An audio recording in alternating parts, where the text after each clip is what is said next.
पल्लवी रडत रडतच आपली कामे आवरत होती. आज पुन्हा एकदा तिचे आणि तिच्या नवऱ्याचे भांडण झाले होते. तिचा नवरा महेश ऑफिसला निघून गेला होता. सासरे पेपर वाचण्यात मग्न होते आणि सासूबाई टीव्ही बघत बसल्या होत्या. पल्लवीचे तिच्या नवऱ्यासोबत दर 2 दिवसांनी भांडण होत होते आणि बहुतेक वेळा त्यांच्या भांडणाचं कारण तिच्या सासूबाईच होत्या. पल्लवीच्या सासूबाईंना तिच्या हाताचं कोणतंच काम आवडत नव्हतं. पल्लवी त्यांना खुश करण्याचा खूप प्रयत्न करायची, पण सासूबाई मात्र नेहमी तिच्या कामांमध्ये काही ना काही चुका शोधून काढायच्या. पल्लवी आता अक्षरशः वैतागली होती, कारण झोपलेल्या माणसाला जागं करता येतं, पण झोपेचं सोंग घेतलेल्या माणसाला कसं जागं करणार. पल्लवीची सासू तिच्या प्रत्येक चुका महेशला दाखवून देत असे.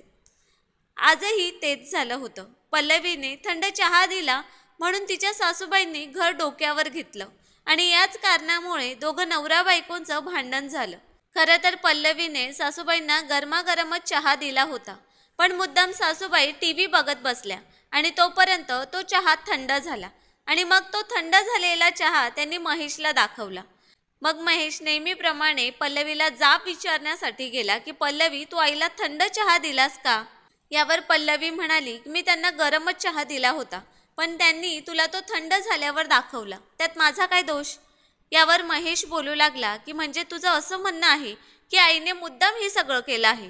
इतके दिवस पल्लवी सगळं काही शांतपणे सहन करत होती. चूक नसताना देखील ती मान खाली घालून सर्व काही ऐकून घेत होती, पण आता मात्र तिची सहनशक्ती संपली होती. ती महेशला बोलू लागली की हो, त्यांनी हे सगळं मुद्दामूनच केलं आहे. त्या दोघांचं बोलणं चालू असतानाच पल्लवीच्या सासूबाई तिथे आल्या, ज्या इतक्या वेळ गुपचूप त्यांचे बोलणं ऐकत होत्या. त्या पल्लवीला म्हणाल्या की हो ग बाई, तू अगदी सत्याची मूर्ती आहेस. मलाच खोटं बोलण्याची सवय आहे. इतकी वर्ष मी माझ्या कुटुंबासाठी राबले.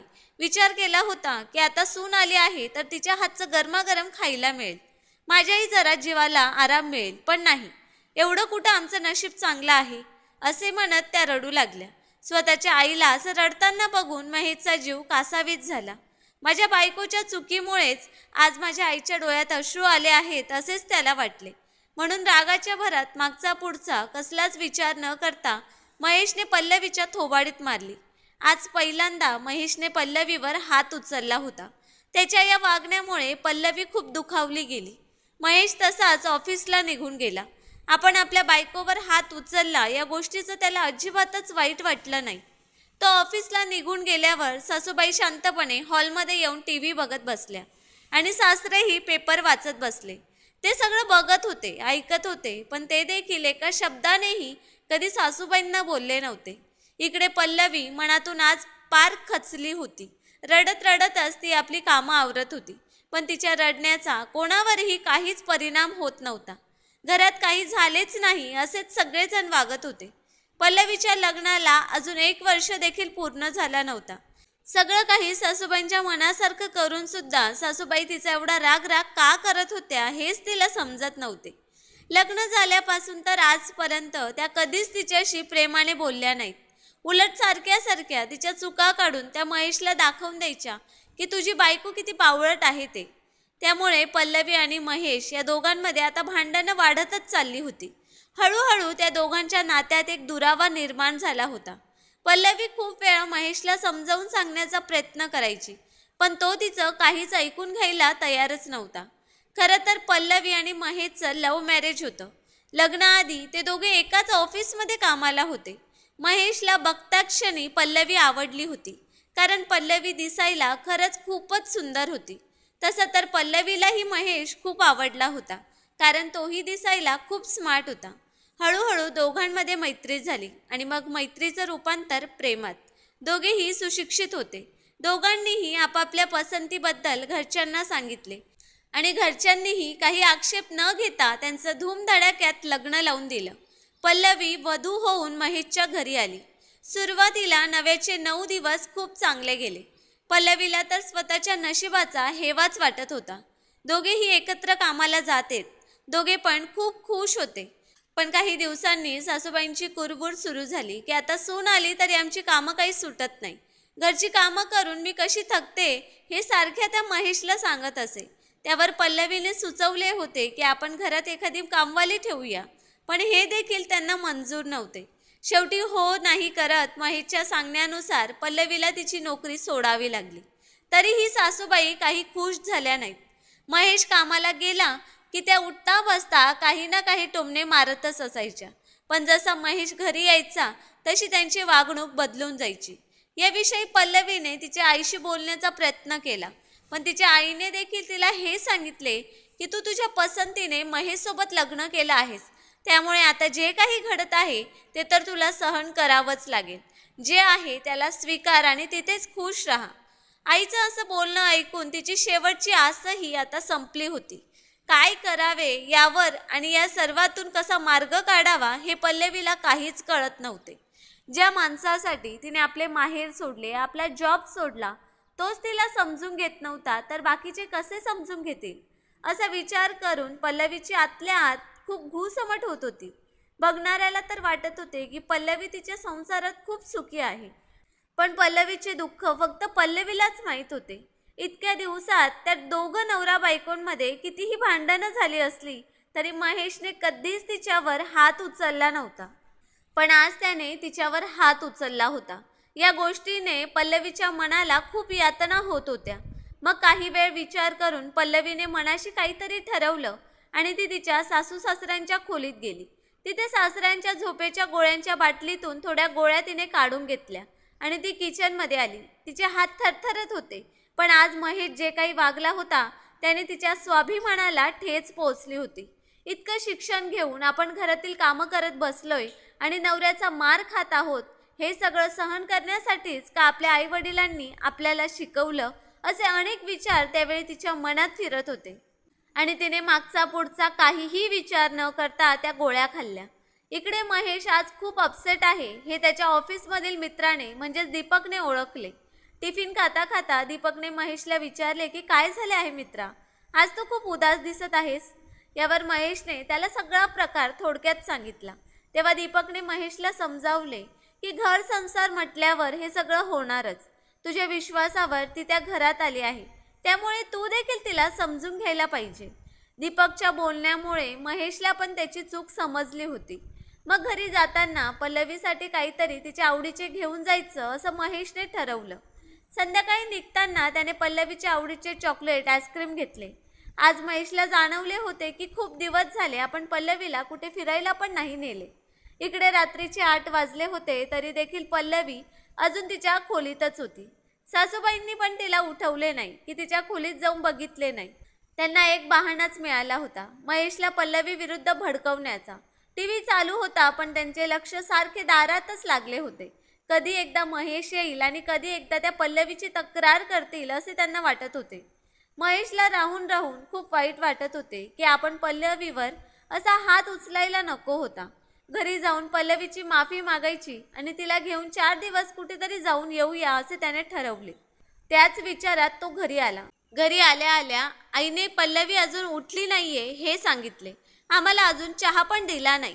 मग तू स्वतः का नाही बनवलास चहा? तिची तब्येत ठीक नसेल, ती नव्हती तेव्हा तू सर्व कामे करायचीस ना, मग आता फक्त चहा करायला काही हरकत नाही ना, असे म्हणून महेश त्याच्या खोलीत गेला.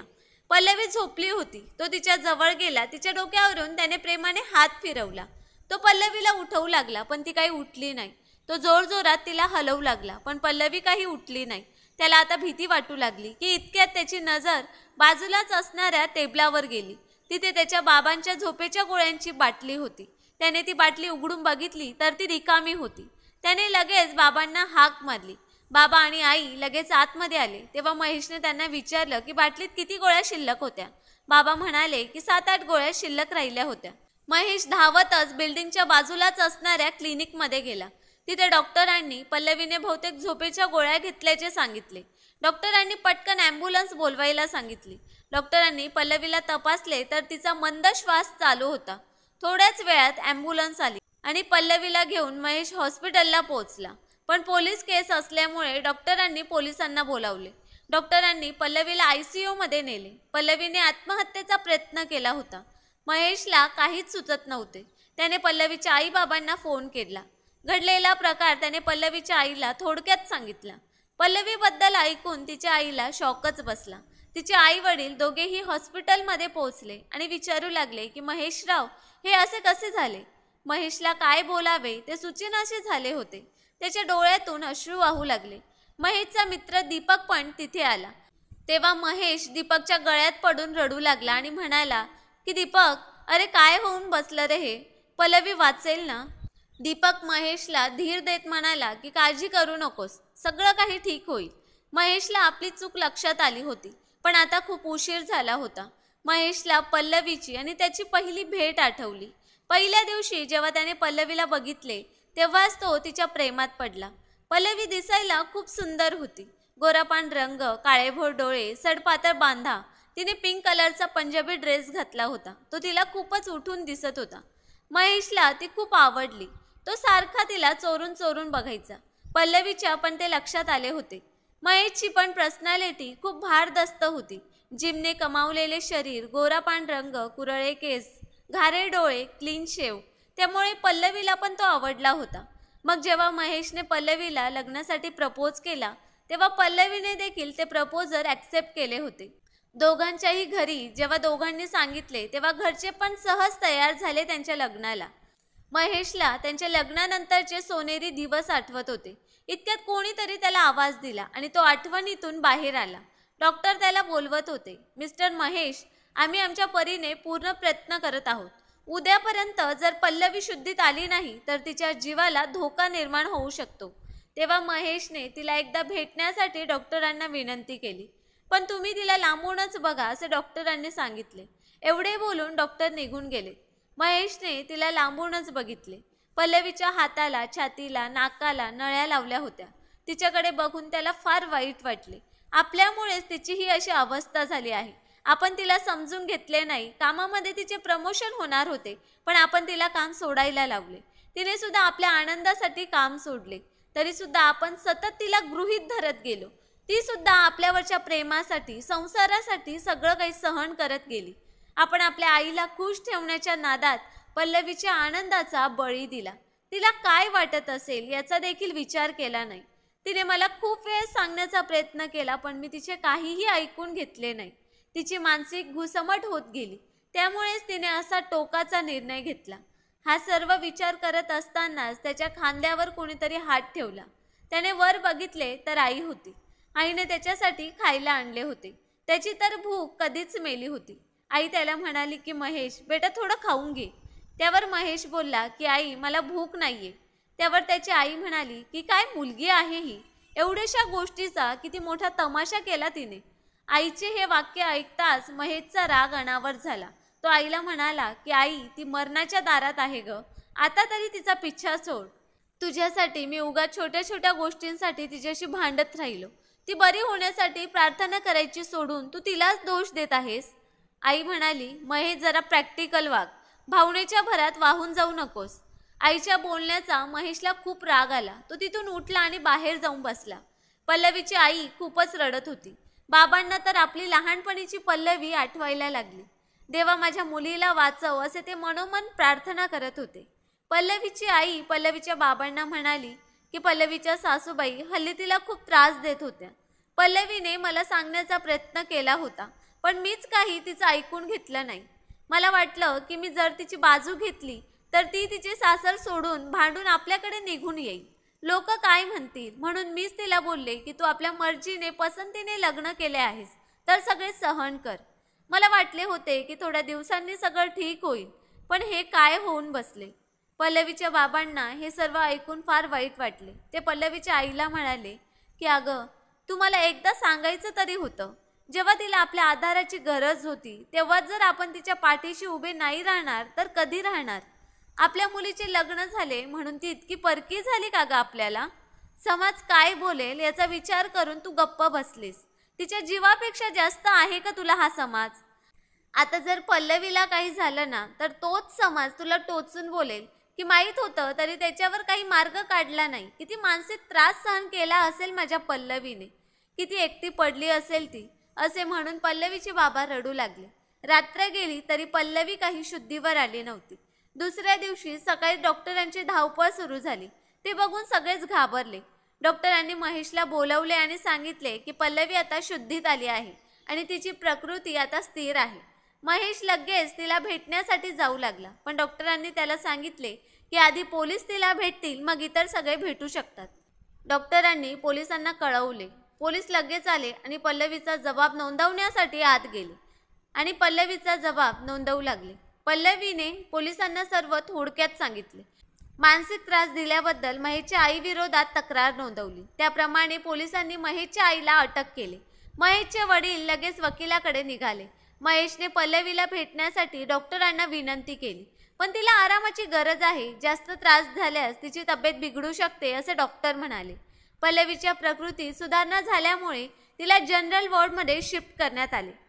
पल्लवीची आई आणि वडील तिच्या बरोबर होते, पण का माहीत नाही, आई वडिलांना बघून पण पल्लवीला आनंद झाला नाही. आपण खूप एकटे पडले आहोत ही जाणीव सतत तिला होत होती. आई बाबा तिची फार काळजी घेत होते. बाबा बोलले की पोरी, मी तुझा फार मोठा अपराधी आहे. यावर पल्लवी फक्त एवढंच बोलली की बाबा, हे माझ्या नशिबाचे भोग आहेत. थोड्या वेळाने महेश तिला भेटायला आला. महेशने तिला विचारले की कशी आहेस पल्लवी, का केलंस तू असं करताना माझा जरा पण विचार नाही आला का तुला? यावर पल्लवी म्हणाली, तुझा विचार आला ना, खूपदा आला. तुझा विचार करूनच मी इतके दिवस गप्प होते रे. तुझ्या आनंदासाठी मी माझा जॉब पण सोडला. वाटलं आता सगळं चांगलं होईल, पण नाही, झालं सगळं उलटच. तुझी आई खुश होण्याऐवजी मला जास्तच ओरडू लागली. मी तुला कितीदा सांगण्याचा प्रयत्न केला, पण तू काही ऐकूनच घेतलं नाहीस. तू फक्त मुलगा म्हणून तुझ्या आईला खुश ठेवण्याचा प्रयत्न करत होतास. माझी किंमत तुझ्या नजरेत काय आहे ते आता मला कळले आहे. त्यामुळे यापुढे मी तुझ्याबरोबर राहू शकत नाही. डिवोर्सचे पेपर मी बरी झाले की तुला पाठवून देईन. पल्लवी, आता तू फार रागात आहेस. आपण या विषयावर नंतर बोलूया. पल्लवीने त्यावर काहीच उत्तर दिले नाही. त्याचवेळी पल्लवीशी बोलायला एक समुपदेशक आली. तिचे नाव होते माधुरी. तिने पल्लवीशी बोलायला सुरुवात केली. तिने पल्लवीला आपली ओळख करून दिली. हाय, कशी आहेस? बरी आहे आता, पण मला फार उदास वाटत आहे. एकटे पडल्यासारखं वाटत आहे. शिक्षण किती झालंय तुझं? माझं शिक्षण BCom पर्यंत झालं आहे. त्यानंतर मी DTBचा कोर्स केला होता. पल्लवी, तुला काय वाटतं? जे तुझ्या मनात आहे ते मला तू विश्वासाने सांगू शकतेस? यावर मार्ग काढण्याचा आपण नक्कीच प्रयत्न करूया. तुझे मन पण हलके होईल. पल्लवी सांगू लागली की महेश मला ऑफिसमध्ये भेटला. त्याच्यावर माझं खूप प्रेम होतं. त्याच्याशी लग्न झाल्यावर तर मी खूपच खुश झाले. सगळे माझ्या मनासारखे झाले होते असे मला वाटत होते. पण सासूबाईंना काय झाले काय माहीत, त्या सतत माझ्या चुका काढू लागल्या. मी कामाला जाते त्यामुळे त्यांना किती काम पडते आहे या वयात हे सतत ते महेशला सांगू लागले. कामवाले ठेवू म्हटलं तर ते पण नको होते. त्यांच्या एकूण वागण्यावरून मी हे समजून चुकले की मी त्यांना आवडत नाही. त्यांच्यासाठी मी माझा जॉब पण सोडला, कारण त्यावरून माझी आणि महेशची सतत भांडणे होऊ लागली होती. मी खूपदा प्रयत्न केला त्याला सांगण्याचा, पण तो काही ऐकूनच घेत नव्हता. मी आईला सांगण्याचा प्रयत्न केला, पण तिनेही मला समजून घेतले नाही. पण त्या दिवशी भांडण झाले तेव्हा महेशने माझ्यावर हात उचलला. ज्या माणसाने लग्नात माझी पदोपदी साथ देईल हे वचन दिले होते, त्याने एकदा पण माझी बाजू समजून घेतली नाही. त्यामुळे मला काही सुचेना. मी खूप एकटी पडले होते असे बोलून पल्लवी रडायला लागली. तेव्हा माधुरी पल्लवीला म्हणाली की तू खूप मोठी चूक केलीस. यातून काही ना काही मार्ग नक्कीच निघाला असता. असो, जे झाले ते झाले. तू पहिले जिथे जॉब करत होतीस तसा जॉब शोध आणि आपल्या पायावर उभी राहा. स्वतःला सिद्ध करून दाखव. स्वतःसाठी जग. पल्लवी माधुरीच्या बोलण्याचा विचार करत होती. तिच्या बोलण्याने पल्लवीमध्ये एक प्रकारची पॉझिटिव्हिटी आली होती. पल्लवी आता आपल्या आयुष्याकडे वेगळ्या दृष्टीने पाहू लागली. पल्लवीने स्वतःशीच एक खूणगाठ बांधली की इतक्यात महेश तिला भेटायला आला. त्याच्या चेहऱ्यावर पश्चाताप दिसत होता.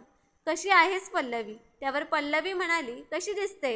आज मी या अवस्थेत आहे याला कुठे ना कुठे तू पण जबाबदार आहेस. यावर महेश म्हणाला, पल्लवी, चुकलं ग माझं. उद्या डॉक्टर तुला डिस्चार्ज देतील, मग आपण आपल्या घरी जाऊ. घरी गेल्यावर तुला बरे वाटेल. यावर पल्लवी म्हणाली, कोणत्या घरी? कोणाच्या घरी? इतक्यात पल्लवीची आई पण आली. तिने पल्लवी आणि महेशचे बोलणे ऐकले होते. ती महेशला म्हणाली, जावई बापू, थोडे दिवस मी पल्लवीला आमच्या घरी घेऊन जाते. यावर पल्लवीने एकदा शांतपणे आईकडे बघितले. ही माझीच आई आहे ना असा प्रश्न तिला पडला. आई, महेश, मी माझे काय आहे ते बघेन. तुम्ही दोघेही काळजी करू नका. तुम्हा दोघांना माझी किती काळजी आहे ते मला चांगलेच कळले आहे. माझ्याकडे माझी सेव्हिंग आहे. मी कुठे राहायचे ते माझे मी बघेन. माझे माहेरचे घर हे माझ्या आईचे आहे आणि माझे सासरचे घर तुझ्या आईचे आहे. लग्न झाले तेव्हा माहेरच्या घरचा हक्क संपला आणि सासरच्या घरावर तुझ्या आईने कधीच मला हक्क सांगू दिला नाही. 2-2 घरं असून सुद्धा मी बेघरच आहे. त्यामुळे आता मी या दोन्हीपैकी कोणत्याच घरात राहायला येणार नाही. मी माझ्या एका मैत्रिणीला सांगून भाड्याने एक घर बघितलं आहे. तिथेच मी राहायला जाणार आहे. महेश, माझा निर्णय झाला आहे. मी आता यापुढे तुझ्यासोबत नाही राहू शकणार. डिवोर्सचे पेपर लवकरच मी तुला पाठवून देईल. यावर महेश म्हणाला की पल्लवी प्लीज असे वागू नकोस. मी तुला कितीदा बोलले, प्लीज महेश माझे ऐकून घे, पण तू ऐकले का? तेव्हा महेश म्हणाला एक विनंती होती पल्लवी, प्लीज तू ही केस मागे घे. आईला त्रास होतोय जेलच्या वातावरणाचा. अजिबात नाही घेणार. माझा मानसिक त्रास तुला दिसला नाही महेश. प्लीज तू जा इथून. दुसऱ्या दिवशी तिला डिस्चार्ज मिळाला. पल्लवी आपल्या भाड्याच्या घरी गेली. सोबत तिचे बाबा आले होते. मग दोघांनी जाऊन गरजेपुरते सामान घेतले. पल्लवीने आपल्या जुन्या ऑफिसच्या बॉसला कामासाठी विनंती केली. बॉस खूप चांगले होते. खरं तर पल्लवीने जेव्हा जॉब सोडायचा निर्णय घेतला होता तेच त्यांना आवडले नव्हते. पल्लवीसारखी हुशार आणि कामसू मुलगी त्यांना हवीच होती. त्यांनी पल्लवीला सांगितले की पुढच्या महिन्याच्या 1 तारखेपासून तू जॉईन करू शकतेस. बाबा 2 दिवस तिच्या बरोबर राहिले. जेव्हा त्यांना खात्री झाली की पल्लवी खरोखरच आपल्या करिअरकडे फोकस करण्यासाठी तयार आहे तेव्हा ते घरी गेले. पुढच्याच महिन्यात पल्लवीने ऑफिस जॉईन केले. आता ती आणि महेश रोजच एकमेकांसमोर येऊ लागले. पण पल्लवी महेशचं तोंडसुद्धा पाहत नव्हती. महेशने विनंती केल्यामुळे पल्लवीने केस मागे घेतली होती. त्यामुळे महेशची आई जेलमधून सुटली होती. महेश डिवोर्स पेपरवर साईन करत नव्हता. तो आतून तुटत चालला होता. त्याला खूप पश्चाताप झाला होता. पल्लवीने परत यावे म्हणून तो खूप प्रयत्न करत होता.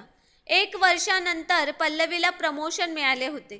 त्यासाठी पल्लवीने सगळ्या ऑफिसमधल्या लोकांना पार्टी दिली होती. तिने महेशला पण बोलावले होते. महेशला असे वाटत होते की अजूनही पल्लवीच्या मनात माझ्याबद्दल कुठेतरी फिलिंग्स बाकी आहेत.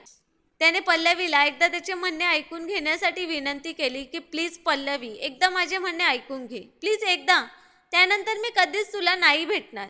मी विचार करून सांगेन. असे सांगून पल्लवीने मग माधुरीला फोन केला. तिला काय वाटते ते विचारले.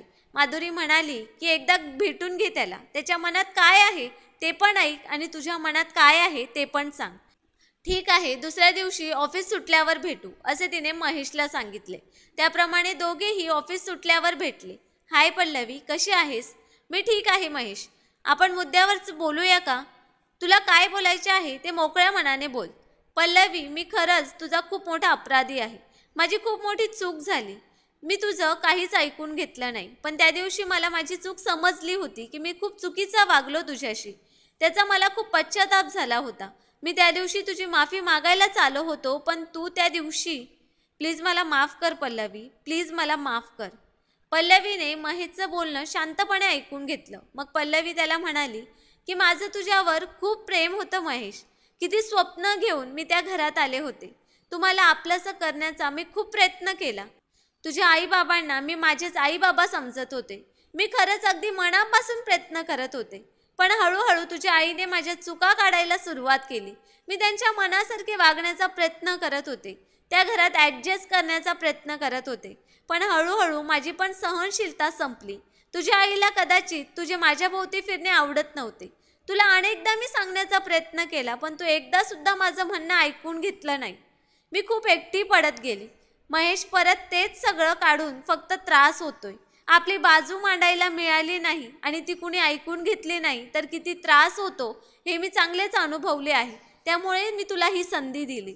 मी तुला माफ केलं. तू डिवोर्स पेपरवर सही करून टाक आणि मोकळा हो. आपले नाते त्याच दिवशी संपले होते ज्या दिवशी माझी काहीही चूक नसताना तू माझ्यावर हात उचलला होतास. परत आपले नाते आता पहिल्यासारखे नाही होऊ शकत. मी निघते. असं बोलून पल्लवी चालू लागली. तिच्या पाठमोऱ्या आकृतीकडे महेश हताशपणे बघत होता. पल्लवीने माधुरीला फोन केला. तिचं आणि महेशचं जे बोलणं झालं ते तिने माधुरीला सांगितलं. पल्लवी आता तिच्या निर्णयावरच ठाम होती. अचानक उठून कोणी आत्महत्या करत नसतं. त्यामागे बऱ्याच दिवसांपासून होणारी मानसिक कुचंबना कारणीभूत असते. नशिबाने पल्लवी वाचली. पण नशीब दरवेळी साथ देईलच असे नाही. त्यामुळे कोणताही निर्णय घेताना विचार करून घेणे गरजेचे आहे. जीवन पुन्हा मिळणार नाही. आपलं आयुष्य आपणच जगायचं आहे, ते कोणासाठी वाया घालवायचं नाही.